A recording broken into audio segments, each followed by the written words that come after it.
Bercea. I am the PR manager of Romanian National Real Estate Fair, TNI, and I will be your host. Today, I have the honor of talking to a very special guest about real estate opportunities in pandemic times.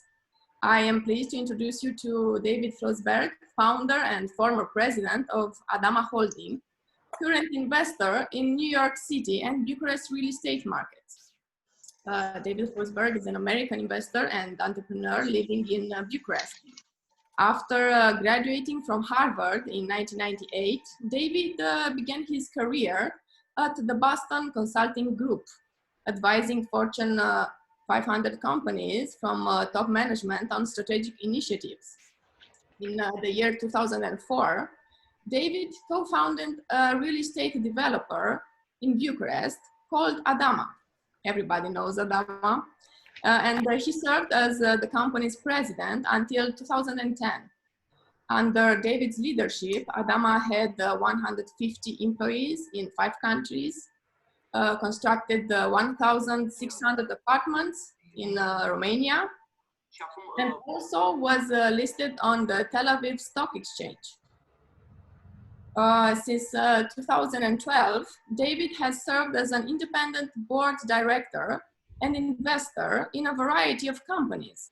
In Romania, he served as the chairman of real estate developer One United Properties from 2017 to 2019. And currently, he serves as president of Eastern Biologix. It's a Bucharest-based biobank, which David co-founded in 2016.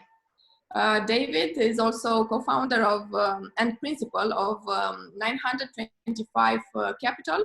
It's a real estate developer active in the Bronx, New York, since 2014.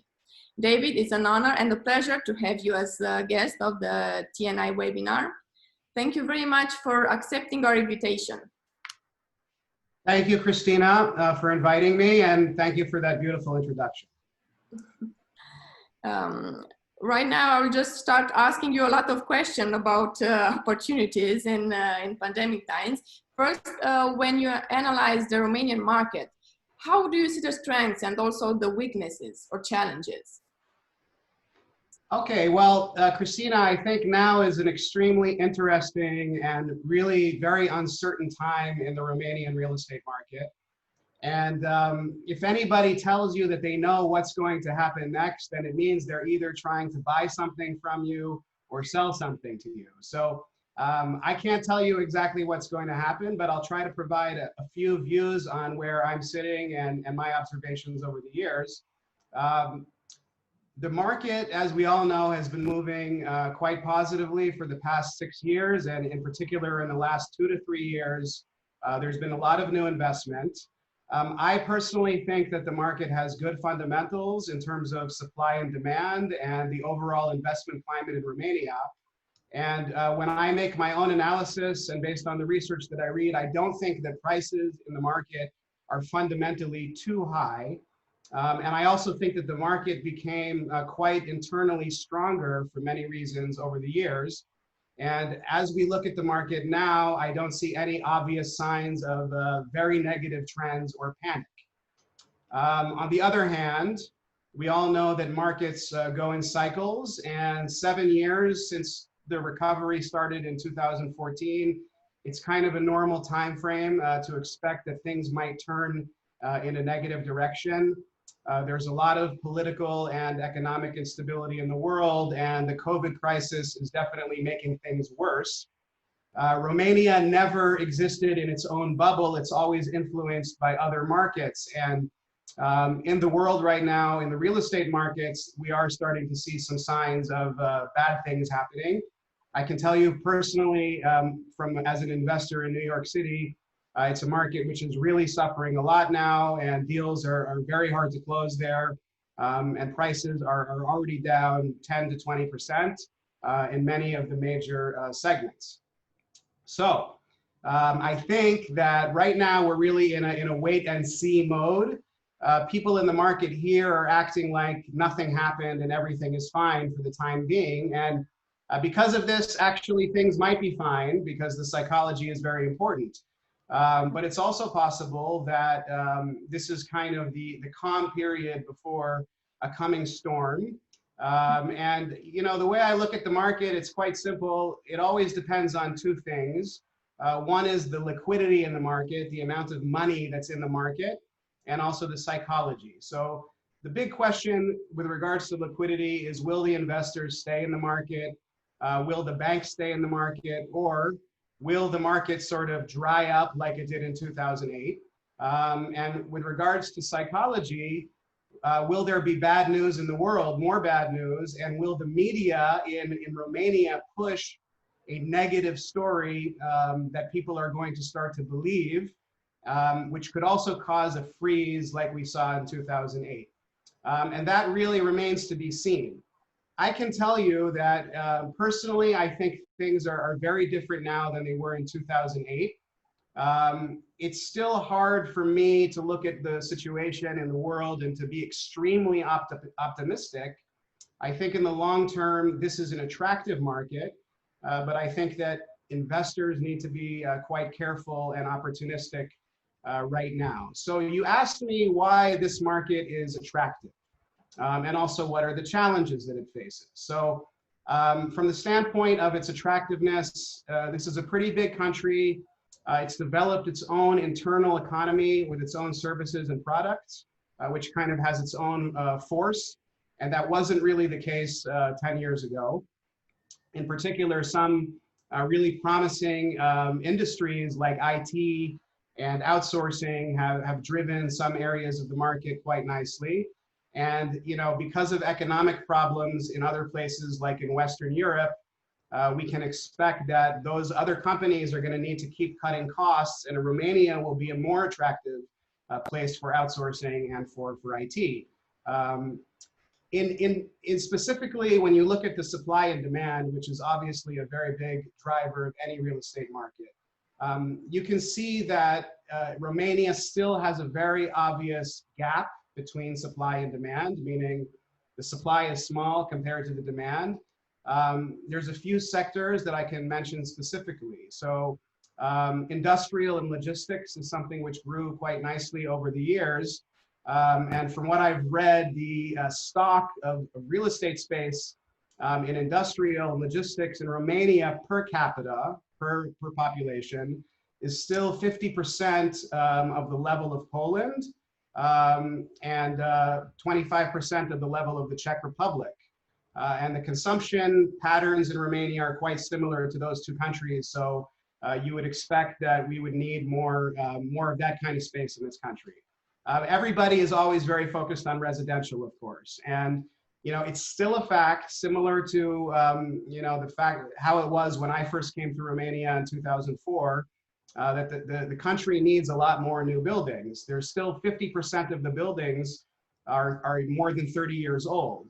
And almost 50% of the population is living in conditions which are considered to be overcrowded, which is compared to less than 20% for the rest of Europe. And the average amount of residential space per person in Romania is much smaller. It's almost half of that in the rest of Europe. And the supply actually since 2019 has been slowing down. From what I've read, building permits are down by about 30% as compared to last year. So we're definitely not in an environment of extreme oversupply in Romania. With regards to the demand on residential, there are some signs that the market is slowing down, and there's some interesting data on people who are searching online for new homes. And that's down by about 10% compared to last year. But if you look at the actual numbers, there's almost 80,000 people searching for a new home in the second quarter of 2020. And there's only 7,000 or so old apartments that are on the market. I'm talking about Bucharest, plus another 5,000 or so new deliveries. So even if not all of those 80,000 people are actually going to buy, you can assume that there is some difference between the supply and demand. And those numbers are also quite similar when you look at the country as a whole and not just Bucharest. Now, the other thing which I think is interesting for investors is investment funds that have a lot of money, a lot of capital, and want to put it into commercial investments. They look for the yield, which is the return on the investment without considering any debt. And in Romania, it's still it's a much higher yield than other comparable markets. So for example, in offices, in Prague, Warsaw, and Budapest, the yield averaged about 4 to 5% over the last couple of years, whereas in Bucharest, which is another capital city in Eastern Europe, it's 7%. So I think there is some justification for that difference in terms of risk in the market here, but I don't think it justifies a 2 to 3% difference. And that's another reason why the environment here is attractive for investors, because they get a better yield. In general, the investment climate here in Romania is a positive one. I mean, I've been here doing business on and off since 2004. And one of the reasons I came here in 2004 is that it's an extremely friendly place to live and work. People speak many languages, including English. The attitude is very open to foreigners, and we all know about the famous Latin-inspired Romanian lifestyle, which is makes it welcoming for people to come and do business here. A lot has been said over the years about the fact that it's a difficult and non-transparent place to do business, but I think that if you're local, it is possible to do business here as a foreign investor, and there are many very good people to work with now in terms of advisors and local partners. And it's much better in terms of that than it was when I started coming here in 2004. So those are some of the things that make it attractive. If we're talking about challenges of the market and things that are uncertain about what happens next, again, I would like to get back to what I consider to be the two main drivers of the market, which is liquidity and psychology. So, in terms of liquidity, the question of what's going to happen next is if in other countries, investors are facing many problems in their portfolios, or if they're seeing many good opportunities in their countries because prices go down there, then there's a chance that they won't be as interested in Romania and some of the capital in the market might leave.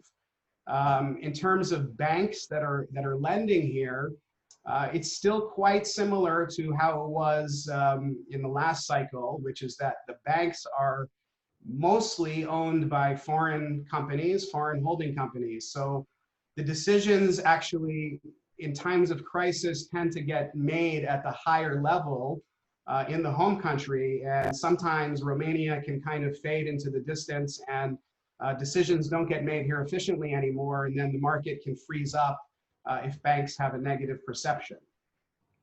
Regarding also liquidity, in terms of the macroeconomic situation here, there are unfortunately a few imbalances in the deficits that we've registered in the last year, and there is some rumor of a possible credit downgrade from the credit agencies, S&P and Moody's.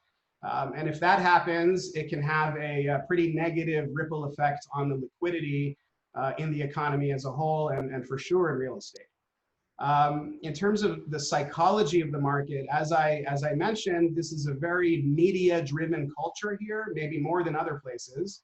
And what people read about the market on the news oftentimes comes true, just because people believe it. So I've noticed that there's already been quite a lot of panic media regarding COVID as a healthcare issue, and also on the general economy and politics of Romania. There's a lot of bad news floating around.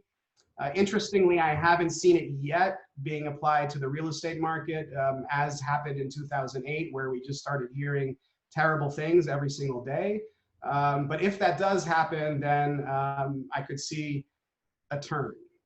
In terms of why I think this is actually quite different now than 2008, which is, I think, an important message, and maybe the main message I want to say today, is that overall in the world, there's still good things happening in the economy to kind of counterbalance the negative things. So we see central banks from Europe are putting money into the market here. There's something like 80 billion that's allocated to Romania.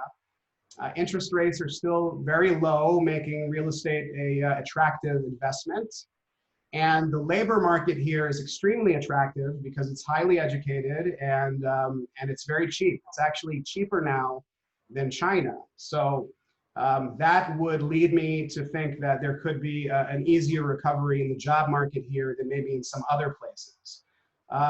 I can also say that if I compare the prices over the last years to what happened in the previous cycle when I was doing Adama, if you look at the growth since 2014 in Romania, it really is not volatile because you see that the growth per quarter in the prices was really only maybe 2–3% average per quarter.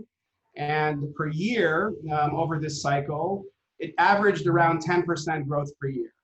So if I compare that to 2006 to 2008, when we had the big boom and the big bust, there you had prices rising by 5 to 10% per quarter, or even more in some quarters.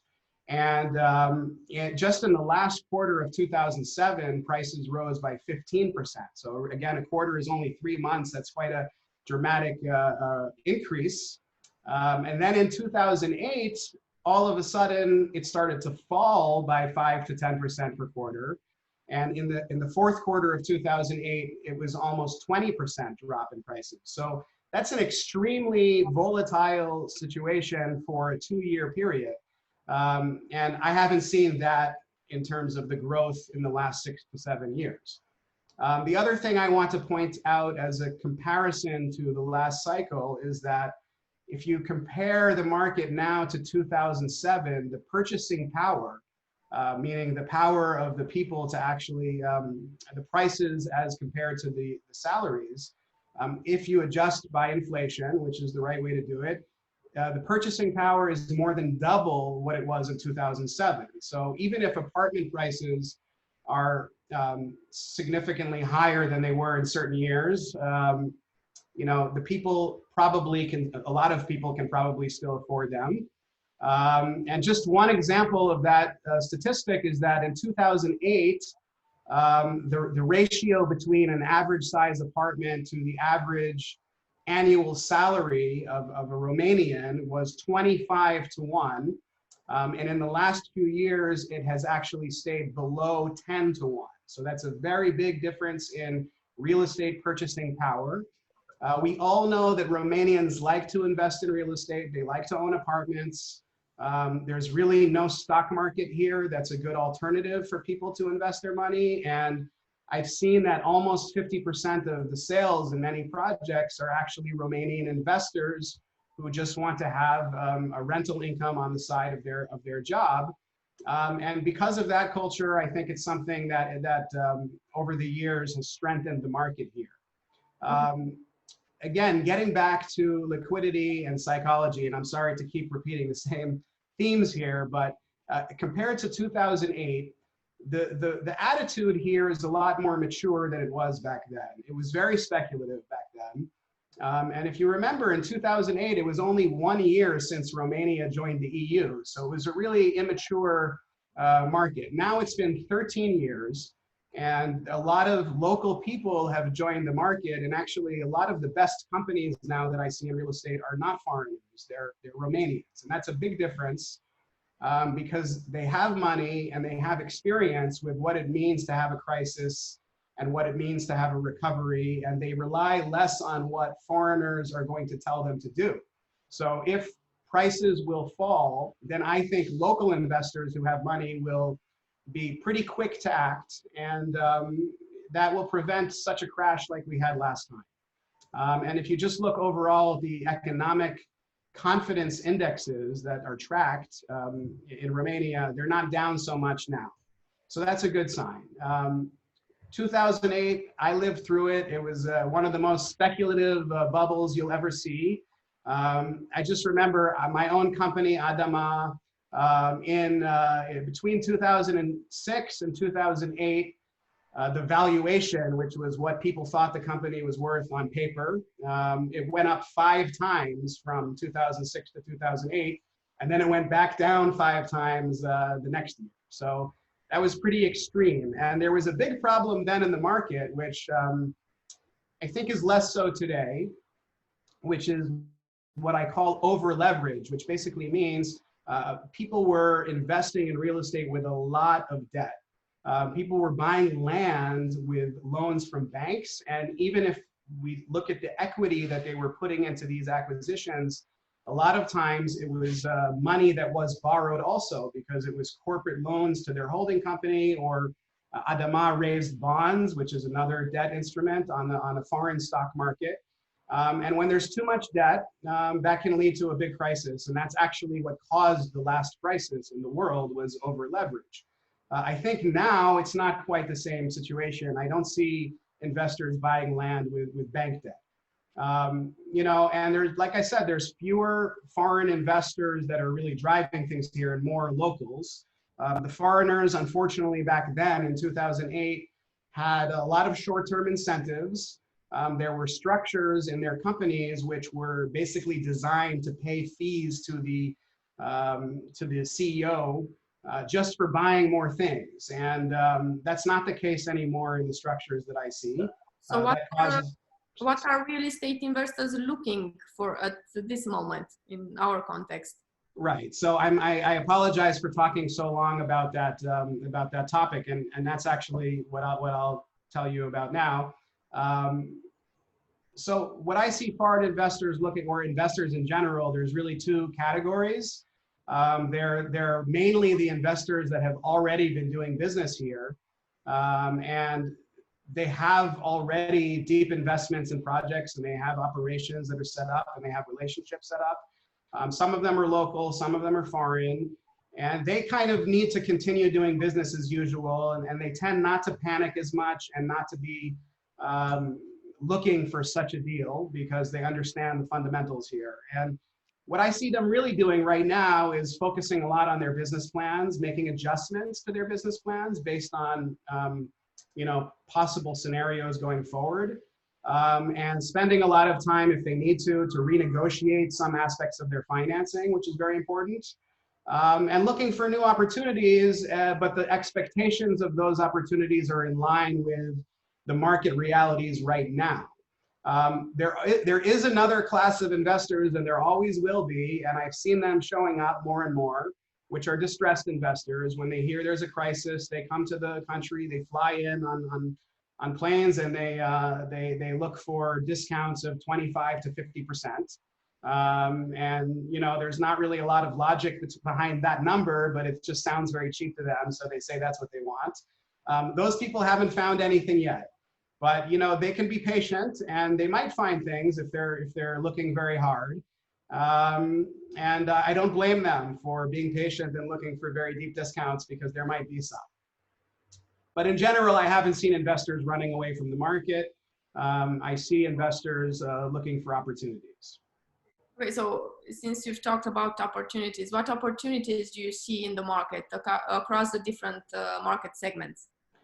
Right, so let me tell you about the different market segments. So with regards to residential, everybody knows that the north area of Bucharest became very popular over the years because of the city moving in that direction, and all the offices going up.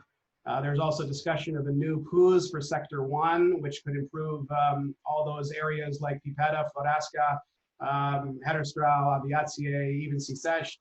I personally think that those are good long-term investments to buy residential in those areas.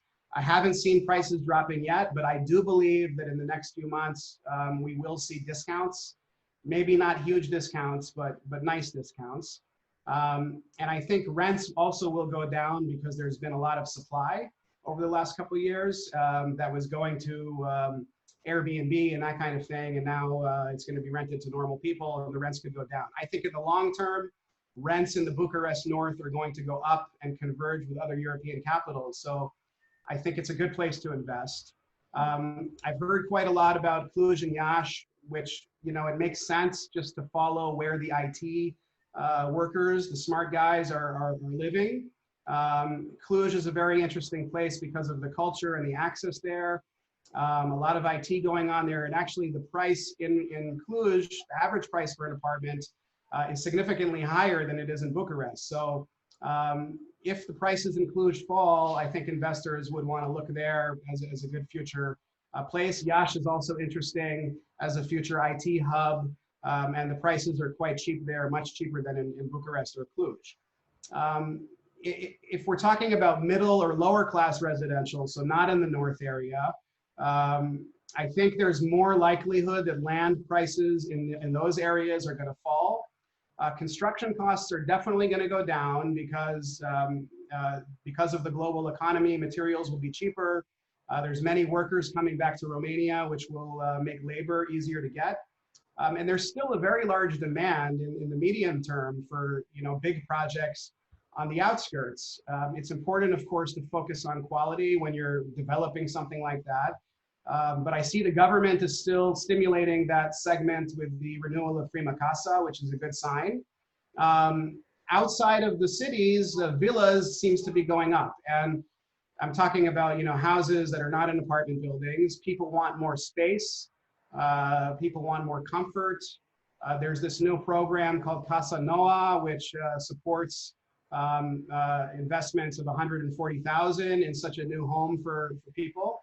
And I think that's a growth market. I noticed, for example, also in New York, even though the city has dropped, now the suburbs, meaning houses that are outside of the city, even an hour or 2 hours away, those prices have gone up because that's where people want to live now. So I think that's a good opportunity.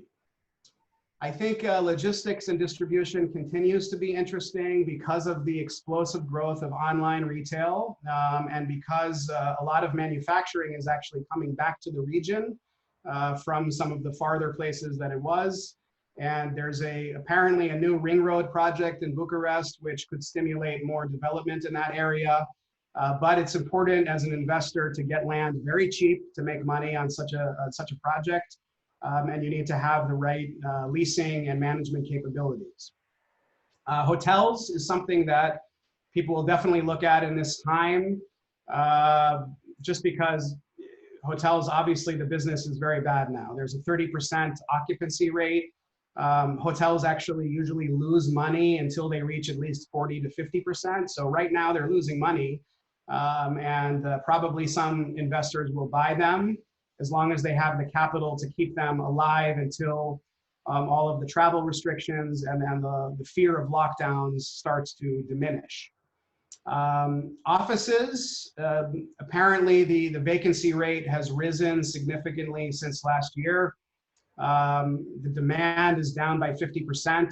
So I also think investors will be looking to buy offices in distress, especially older buildings, because the tenants will get better rent in the newer buildings, and they're going to move, and the older buildings might be vacant, and there is an opportunity potentially to reposition some of those offices as short-term offices with services for companies that don't want to sign long-term leases but want to spread their workers out across the city because of COVID restrictions. I've even seen some office developers who have smaller buildings that they've been approached by private schools and medical offices, which is an interesting alternative tenant than business companies in this time. And both of those are growth industries in Romania. As far as retail, there seems to still be a need in the outskirts or the smaller cities in Romania for small shopping strips where people can just go and buy things that they need. A lot of malls probably will suffer in the period coming, and in general in the world, malls were not such a great place for shopping.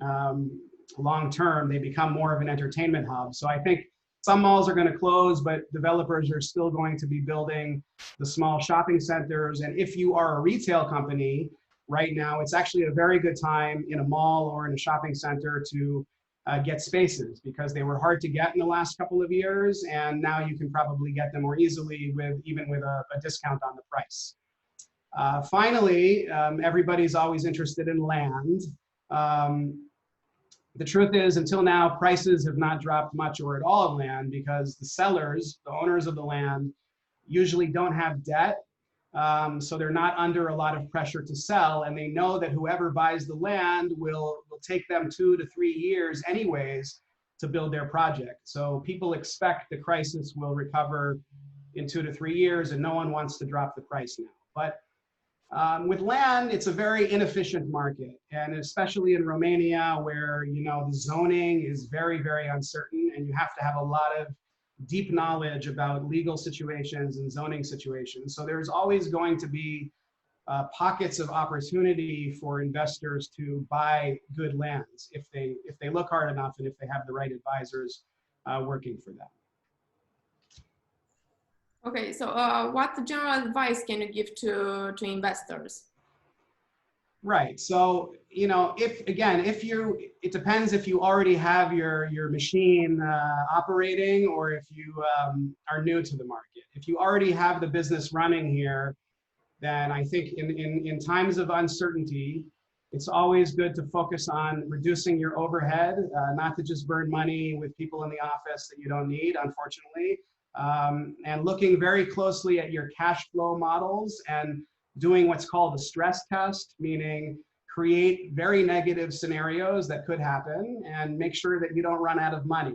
That's the most important thing. And if you can renegotiate your financing, now is a good time to start working on that.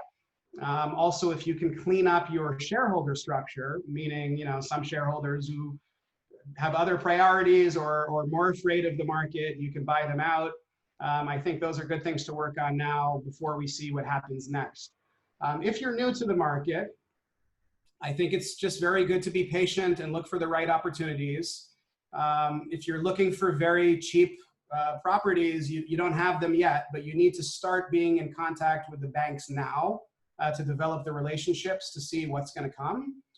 Now is a great time to raise money. So to go out and get equity from other investors to sort of start your real estate company, hire a team, because there's a lot of good people who are looking for things to do now, and getting your advisors together, meaning your legal people, your engineering people, and the people who can analyze zoning for you so that you have an efficient operation in time if the deals start to come. In general, because of the uncertainty, it's good not to have as little debt as possible, and I can't overemphasize that. It's important to focus on doing things with a priority of quality, and it's good to be disciplined and to know what your price is according to your business plan, and not to pay too much now, because probably there will be discounts. Okay, what about the people that are looking to buy a home right now? What advice can you give to them? Is it now a good moment to buy? Well, look, I personally think that it's always a good time to buy a home if that's what you want to do and if you have money to afford it. So I believe that Romanian houses and apartments and good projects are good investments for the long term. I don't think the prices are naturally too high now, and I think there will be some discounts. So I think it's good to be looking now. Of course, on a personal level, you have to always worry about your own job security and whether you can get a mortgage. And if you have any questions about that, you shouldn't just be afraid to rent. It's no shame to rent, even though I know a lot of Romanians believe it is. It's not the case in many other countries. So you should do as much research as you can right now to find the right price and the right quality. You shouldn't rush into deals. And I also think because the market is sort of at a turning point now, the best thing is probably to look for apartments which are already finished, and not to be in a rush to buy in the projects that are still in construction, because you never know what's going to happen. And we all know over the years there have been some very sad stories of projects that didn't get finished. So I think now is not the time to take crazy risks and just to look for what you want at the right price. Okay, and one last question, David. Yes. What changes would you like to see in the market to make it more attractive for investors? Right, so I think the number one thing that I would like to see changed in Romania is the road infrastructure. You know, this is just a topic that has been going on and on and on for many years, and nobody really understands why they can't do it. But the more good roads there are in Romania, the better everything will be for everybody, especially for real estate investors. The other thing which I think is a big problem here is the VAT laws. 19% for real estate in Romania, I think it's way too high. It creates a lot of incentives for people to develop small apartments with the worst quality of construction. And it also, it creates a kind of penalty for companies that are doing business in real estate, because they have effectively, they're selling at a much higher price than persona fisica who are selling the same thing. So that's a distortion which I never liked here. And there should be a scale. They can keep the 5% up to 450,000 lei if they want, but you know, you should have that all the way up to 450,000 lei, and then the 19% or whatever it is should be whatever's more than 450,000 lei. It shouldn't be that either or. That doesn't make any sense. And actually in Spain and Poland, they have systems just like that, and they work quite well. Another reform that we've always talked about here is to ease the restrictions on pension funds to invest in real estate. In Poland, for example, that was a big driver of the market, is that the pension funds could invest directly into real estate. Here, for some reason, it's not the case. And if they do that, then you'll see a lot more local money going into real estate, and the market will be more liquid and better. You know, there's other things that can be done.